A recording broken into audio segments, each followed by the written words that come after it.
नमस्ते। आज के इस एक्सप्लेनर में हम एक बहुत ही दिलचस्प और थोड़ा हैरान करने वाला विषय एक्सप्लोर करने वाले हैं।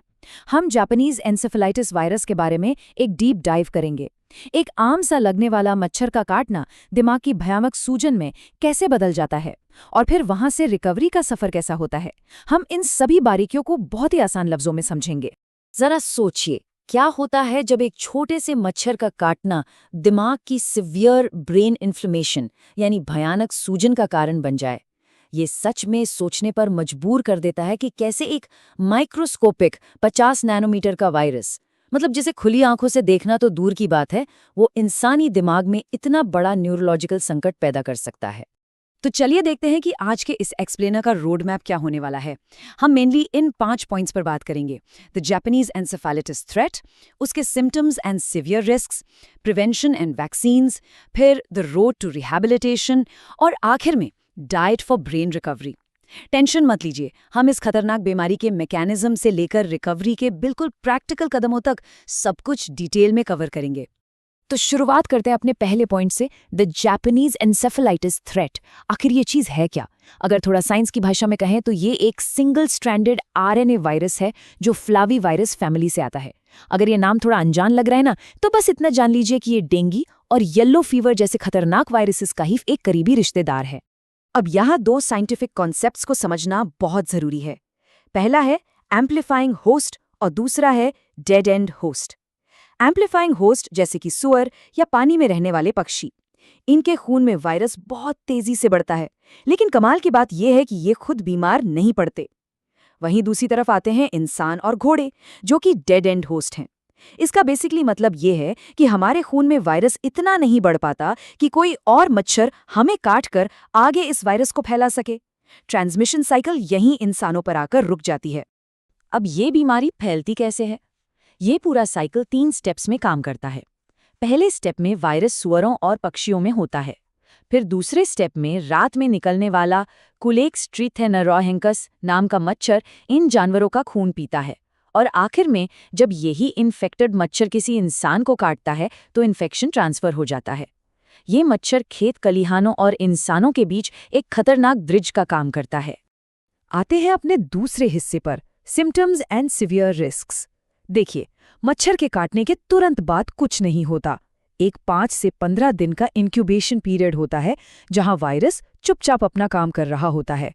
और शुरुआती लक्षण इतने हल्के होते हैं, बिल्कुल किसी आम फ्लू या सर्दी जुकाम जैसे, कि पता लगाना लगभग नामुमकिन हो जाता है।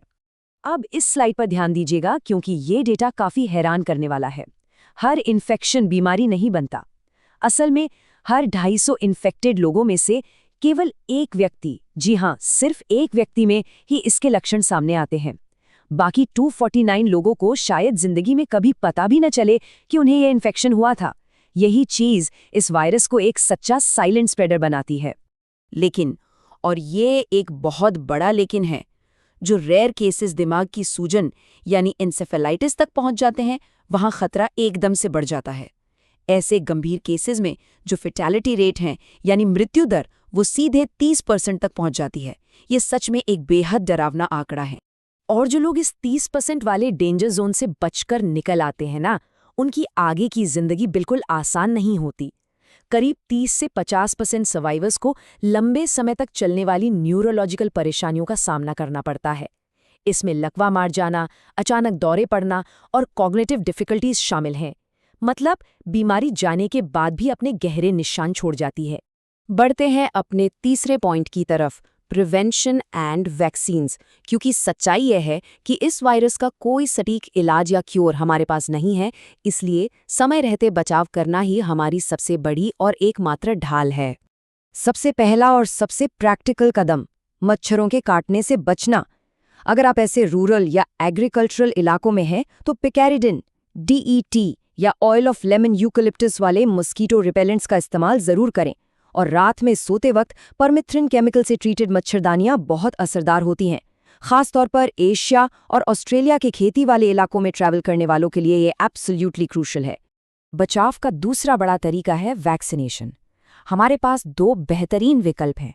एक है एटीन्यूएटेड लाइव वायरल वैक्सीन, जिसका बस 1 डोज लगता है और 14 दिन में 94% प्रोटेक्शन मिल जाती है। दूसरी है इनएक्टिवेटेड वायरस वैक्सीन, जिसके 2 डोसेज लगते हैं 28 दिन के गैप पर, और ये 96% प्रोटेक्शन देती है। जो लोग खेती का काम करते हैं या जो बुजुर्ग हैं, उनके लिए ये वैक्सीन्स किसी जीवन रक्षक से कम नहीं है। अब आते हैं चौथे पॉइंट पर, द रोड टू रिहैबिलिटेशन। ध्यान दीजिए, जो लोग इस जानलेवा सूजन से बच जाते हैं, उनका असली संघर्ष अब शुरू होता है। इसे हम न्यूरो रिहैबिलिटेशन कहते हैं। हॉस्पिटल से निकलकर वापस नॉर्मल लाइफ जीना एक बहुत लंबा सफ़र है। और इस सफ़र में कोई एक डॉक्टर अकेले चमत्कार नहीं कर सकता। एक पूरी फौज लगती है, जिसे मल्टी डिसिप्लिनरी टीम कहते हैं। इसमें न्यूरोलॉजिस्ट, फिजियोथेरेपिस्ट जो बेसिक मूवमेंट वापस लाते हैं, ऑक्यूपेशनल थेरेपिस्ट्स, स्पीच थेरेपिस्ट, सब शामिल होते हैं। ये सब मिलकर दिन रात एक करते हैं ताकि पेशेंट वापस से आत्मनिर्भर बन सके। एक बहुत दिलचस्प बात यह है कि जब दिमाग का कोई हिस्सा डैमेज होता है तो क्लिनिकल न्यूरोसाइकोलॉजिस्ट्स उसके चमत्कारी ढंग से ठीक होने का वेट नहीं करते। वो मरीजों को कॉग्निटिव कॉम्पेंसेटरी स्ट्रैटेजीज सिखाते हैं, जैसे डेली रूटीन सेट करना, रिमाइंडर्स के लिए स्मार्टफोन्स का यूज करना और डिस्ट्रैक्शन से बचने के लिए नॉइज कैंसलिंग हेडफोन्स लगाना। ये प्रैक्टिकल वर्कअराउंड्स मेमोरी लॉस से निपटने में बेहद मददगार होते हैं। आखिर में आते हैं 5वें हिस्से पर, diet for brain recovery.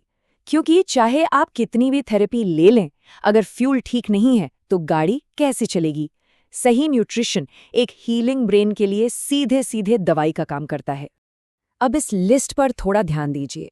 Recovery के दौरान ओमेगा 3 जैसे अखरोट और हरी पत्तेदार सब्जियां दिमाग की सूजन को कम करने में मदद करती हैं। वहीं दूसरी तरफ ट्रांस फैट्स यानी तला भुना खाना, ज़्यादा नमक और अल्कोहल, ये सब दिमाग के नेटवर्किंग और कम्युनिकेशन को टोटली डिसरप्ट कर देते हैं। इसलिए प्रोसेस्ड और शुगरी फूड्स को तो बिल्कुल ना कह देना चाहिए। एक बात ज़रूर याद रखनी चाहिए कि रिकवरी का ये रास्ता सीधा नहीं होता। जैसे कि ये कोट बहुत खूबसूरती से समझाता है, रिकवरी कभी कभी धीमी और नॉन लीनियर होती है। प्रोग्रेस बहुत ही छोटे छोटे स्टेप्स में होती है, जो शायद शुरू में दिखे भी ना। लेकिन सबसे बड़ी बात क्या है, इस लंबा सफ़र में किसी को भी अकेले चलने की ज़रूरत नहीं है। मेडिकल टीम और परिवार हर कदम पर साथ होते हैं। तो इस पूरी चर्चा को समेटते हुए एक दिलचस्प सवाल पर सोचिए। गांव में एक आम से मच्छर के काटने से लेकर एक स्ट्रक्चर्ड रिहैबिलिटेशन के जरिए हमारे ब्रेन की वापस ठीक होने की जबरदस्त एडेप्टेबिलिटी को देखते हुए आपको क्या लगता है, ऐसी और कितनी माइक्रोस्कोपिक बीमारियां हैं जिन्हें हम इसी तरह की मल्टीडिसिप्लिनरी केयर से हरा सकते हैं? इस मेडिकल जर्नी को समझना वाकई हमें एक बेहतर और सुरक्षित कल के लिए तैयार करता है। आज के इस एक्सप्लेनर में बस इतना ही। अपना बहुत ध्यान रखिए।